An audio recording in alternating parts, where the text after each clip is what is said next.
জুলাই সনদ বাস্তবায়ন নিয়ে জাতীয় ঐক্যমত্য কমিশনে চলা বৈঠকে শেষ মুহূর্তে বিতর্কে জড়িয়েছে রাজনৈতিক দলগুলো।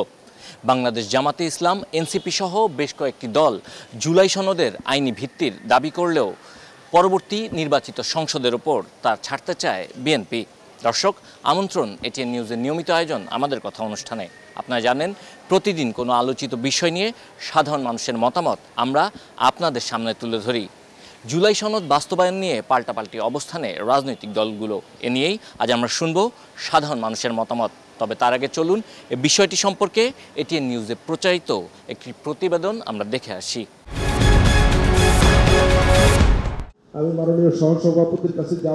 রাজনৈতিক দলগুলোর সঙ্গে ঐকমত্য কমিশনের বৈঠক চলবে বৃহস্পতিবার পর্যন্ত।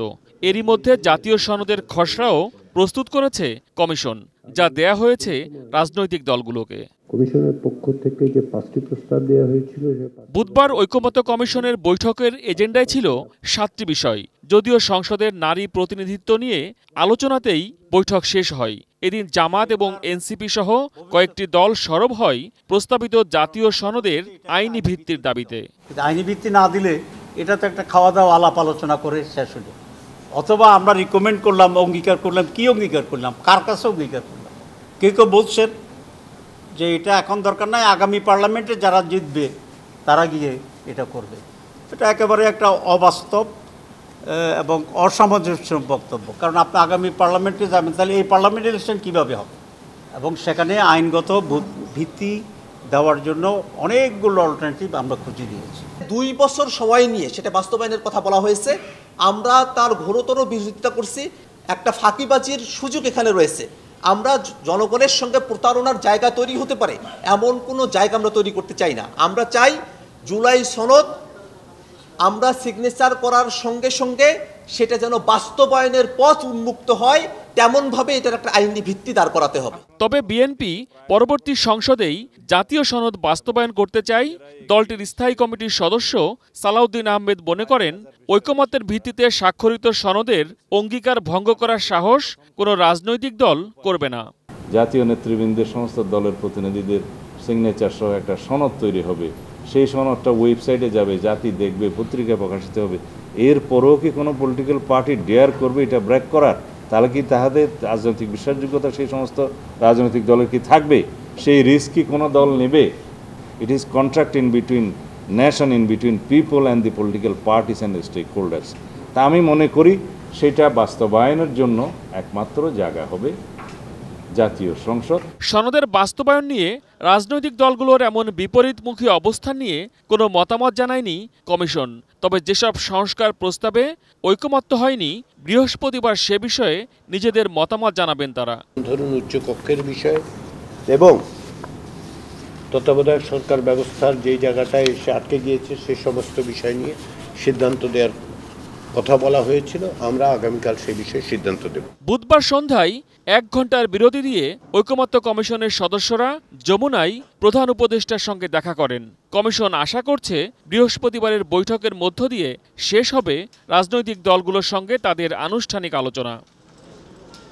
মহসিন কবির, এটিএন নিউজ, ঢাকা। দর্শক, এতক্ষণ আমরা রিপোর্টটি দেখলাম। এবার চলুন এ বিষয়টি নিয়ে সাধারণ মানুষ কি ভাবছে তা আমরা শুনি। নির্বাচিত সরকার আসলে তাদের মতাদর্শ আসলে কেমন কি হবে সেটা ব্যাপারে আমরা এখন নিশ্চিত না।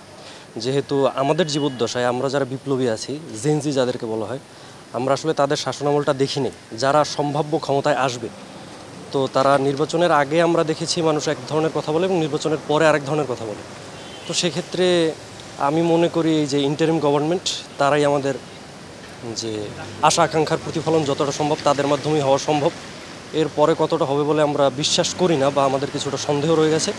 সেই জন্য আমরা মনে করি আমাদের বিপ্লবী জুলাই সনদটা আমাদের এখনই আইনি ভিত্তি থাকা উচিত। যারা এই বিপ্লবটাকে নেতৃত্ব দিয়েছে তারা যেহেতু চাচ্ছেটাকে সাংবিধানিক স্বীকৃতি দিতে, তাহলে অবশ্যই সাংবিধানিক স্বীকৃতি দেওয়া উচিত। কারণ তাদের মাধ্যমেই আজকে আমরা কথা বলতে পারতেছি। বিএনপি যে কথা বলতে পারতেছে সেটাও আজকে তাদের মাধ্যমে হচ্ছে। আজকে যে সবাই ভোট চাচ্ছে, ডাকসু নির্বাচন হচ্ছে, সব কিছু এক কথা তাদের কারণেই হচ্ছে। তো যেহেতু তাদের কারণ হচ্ছে, তাহলে তাদের মতামতটাকে প্রাধান্য দেওয়া উচিত। জুলাই সনদ জুলাই অভ্যুত্থানের পরে জুলাইয়ের যারা স্টেক হোল্ডার ছিল তাদের সবথেকে বড় একটা দাবি দেওয়া ছিল জুলাই সনদ। তো পরবর্তীতে যাতে কোনো ধরনের ঝামেলা তৈরি না হয় এ ব্যাপারে জুলাই সনদ অবশ্যই এক ধরনের আইনি ভিত্তি তৈরি করে দিবে, বা জুলাইয়ের যে আন্দোলনটা যে বৈধ ছিল এটা রাষ্ট্রীয় স্বীকৃতি হচ্ছে জুলাই সনদ। তো এই ব্যাপারে অবশ্যই সব রাজনৈতিক দলের বা যারা স্টেক হোল্ডার আছে জুলাই অভ্যুত্থানে সবার একমত হওয়া উচিত, আর এই জুলাই সনদ অবশ্যই কার্যকর হওয়া উচিত। এটা আমাদের আন্দোলনের একটা মানে স্বীকৃতি স্বরূপ আর কি জুলাই সনদ। এটার সাথে যদি মুক্তিযুদ্ধের কোনো রকম কনফ্লিক্ট দেখা দেয় বা সংঘাত দেখা দেয়, মুক্তিযুদ্ধের কোনো প্রভিশনের সাথে সংঘাত দেখা দেয়, তাহলে এটাকে পুনরায় চিন্তা করতে হবে। কিন্তু যদি ইতিহাসের সব কিছুর সাথে ঠিক আমাদের চেতনা, বাঙালি আমাদের যে জাতীয়তাবাদ, বাংলাদেশি জাতীয়তাবাদ, এবং আমরা যে আমাদের যে ন্যাশনাল আইডেন্টিটি আছে, এবং সেইটা আমাদের এটা অবশ্যই স্বীকার করতে হবে যে এটা মুক্তিযুদ্ধ এবং আমাদের আরও ইতিহাসের অনেকগুলো আন্দোলন হয়েছে, সেই সবগুলোর সমন্বয়। তো সেইগুলোর সাথে যদি সমন্বয় থাকে এবং সব কিছুর সাথে যদি যুক্ত থাকে, তাহলে 24-এর অভ্যুত্থানকে স্বীকৃতি দেওয়ার জন্য শুধুমাত্র জুলাই সনদকে থাকার প্রয়োজন আছে বলে আমি মনে করি। জুলাই সনদের আইনি ভিত্তি অবশ্যই প্রয়োজন আছে, কারণ এটা যাদের মাধ্যমে এসেছে বিপ্লবটা, যাদের মাধ্যমে নেতৃত্বের মাধ্যমে এটা সংগঠিত হয়েছে, এবং যাদের মাধ্যমে আমরা মনে করেন যে নতুন যে স্বাধীনতার কথাটা বলছি, স্বাধীনতা 2.0, এই স্বাধীনতাটা যাদের মাধ্যমে এসেছে তাদের যে দাবি, এটাকে রাষ্ট্রীয় এবং সাংবিধানিকভাবে যে স্বীকৃতি দেওয়ার বিষয়টা, এটাকে অবশ্যই প্রয়োজন আছে। ব্রাহ্মণবাড়িয়া থেকে আপনাদের সবাইকে স্বাগত জানাচ্ছি। আমি পীযূষ কান্তি আচার্য। জাতীয় সনদের আইনি ভিত্তি চায় জামায়াত এনসিপি, সংসদে বাস্তবায়ন চায় বিএনপি। এ বিষয়ে শুনব ব্রাহ্মণবাড়িয়াবাসীর কথা।